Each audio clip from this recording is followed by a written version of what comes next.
Tonight's other major story is the release of a highly contentious congressional memo on the Russia investigation.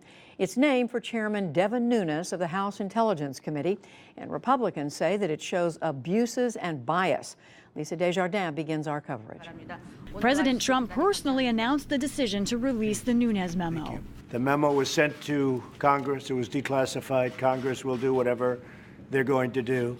But I think it's a disgrace what's happening in our country.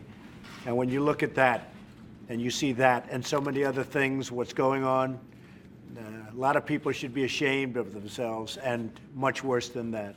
The memo, written by Republicans on the House Intelligence Committee, begins with some stunning language. It speaks of concerns with the legitimacy and legality of how the Department of Justice and FBI have worked with the FISA, or Foreign Intelligence Surveillance Court, and says there is a troubling breakdown of legal processes.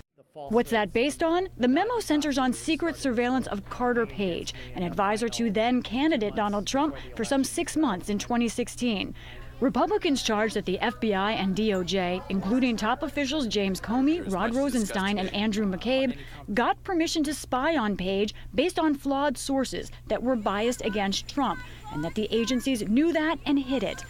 Specifically, the memo says that officials did not disclose that the Trump opposition research dossier, put together by Christopher Steele, was funded at one point by the Democratic National Committee and the Hillary Clinton campaign. Another charge, that Christopher Steele himself was biased, telling a justice official in September of 2016 he was, quote, desperate that Donald Trump not be elected. One more, that the justice official he told, a man named Bruce Orr, himself had conflicts, that his wife worked for the company behind the dossier. This all matters far beyond Carter Page because Republicans say this information sparked the much wider Russia investigation by the FBI, now led by Special Counsel Bob Mueller. Some are using that to question the investigation. Democrats say that's the real and political objective here, to undermine Mueller's investigation. President Trump was asked today if he is now more likely to fire Deputy Attorney General Rod Rosenstein, the man overseeing the Mueller investigation. You figure that one out.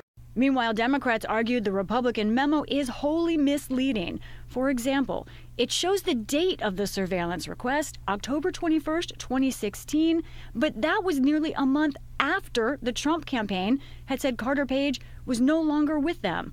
Another example, Democrats insist the Steele dossier was only one factor in the surveillance, and Republicans have left out the others. The FBI said today it takes its obligations in this area very seriously and that it was given only a limited opportunity to respond to this material. What's next? The ranking Democrat on House Intelligence, Adam Schiff, is working to clear the release of a separate Democratic memo. For the PBS NewsHour, I'm Lisa Desjardins.